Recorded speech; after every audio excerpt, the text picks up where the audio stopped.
ठिकाणी इकडे निवडणूक प्रचाराची मोहीम सुरू होती आणि मलाही महाराष्ट्रभर या ठिकाणी फिरायला दौरे या ठिकाणी दिलेले होते। पूर्वी जरा सिन्नर शहरामध्ये प्रत्येक गल्ली बोळामध्ये मी फिरत होतो, पण आता फिरणं मला शक्य होणार नाही, म्हणून सिम्मतीने ती जागा घेतली आणि ती पण आज सर्व आपल्या राष्ट्रवादी काँग्रेसच्या उमेदवारांच्या बरोबर फिरत होती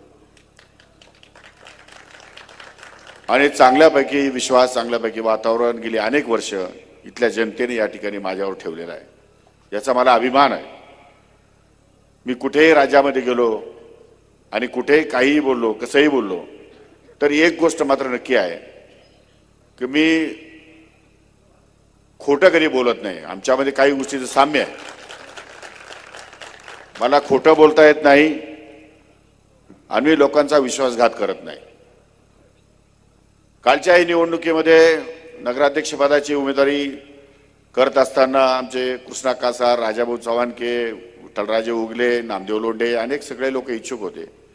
मी नामदेव लोंढेला उमेदवारीच्या संदर्भात घोषणा पण केली होती, पण त्यांनी सांगितलं माझा पुतण्या ऐकत नाही, तो वार्डामध्ये उभाच राहणार आहे अपक्ष। म्हटलं असं होणार नाही, तुम्ही जर तुम्हाला उमेदवार देत असाल तर तुम्ही जर तुमचा पुतण्या मागे घेणार असाल तर मी तुम्हाला उमेदवार देऊ शकत नाही आणि मग तुम्हाला तुमचा निर्णय घेणं तुमच्या जवळ आहे, तुम्हाला जे योग्य वाटलं ते करा। त्यांनी उमेदवारी केली, शिवसेनेने त्यांना उमेदवारी दिली, माझं त्या बाबतीत काही दुमत नाही, तो त्यांचा प्रश्न आहे, त्यांचा अधिकार आहे, लोकशाही मार्गाने त्यांनी तो करावा। पण विठ्ठलराजेला उमेदवारी दिल्यानंतर किंवा इतर ठिकाणी नगरसेवकांच्या उमेदवारी जाहीर झाल्यानंतर अनेक आमच्या सहकारी बांधवांनी या ठिकाणी माघारी घेतली आणि अतिशय मोठ्या मनाने या संपूर्ण उमेदवाराच्या प्रचाराला सिन्नर शहरामध्ये या ठिकाणी सुरुवात केली। त्यामुळे एक चांगलं वातावरण या सिन्नर शहरामध्ये उभं राहिलं। आता ठीक आहे, राजकीय जीवनामध्ये अनेक लोक येतात, अनेक लोक येतील, प्रचार सभा होतात, प्रचार सभा होतील।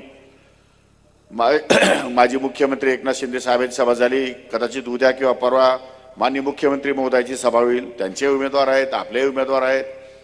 खरं म्हणजे मी आज संपूर्ण महाराष्ट्रामध्ये फिरत असताना महाराष्ट्रामध्ये लढाया फक्त आपसापसामध्येच आहे, म्हणजे युतीमध्येच जास्त लढाया, निवडणूक संघर्ष हा युतीमध्येच आहे। विरोधी पक्ष तर कुठेच काही दिसत नाही, आपल्याकडे थोडासा उभाटा दिसतो, तोही बाटलेला आहे आणि बीजेपी तर पूर्णपणे बाटलेली आहे। बीजेपीचं त्यांचं काहीच राहिलं नाही, इकडून फोड तिकडं फोड, इकडून फोड तिकडं, फोडाफोडीमध्ये त्यांचं आयुष्य चाललं आणि जुने बिचारे कार्यकर्ते घरी बसले।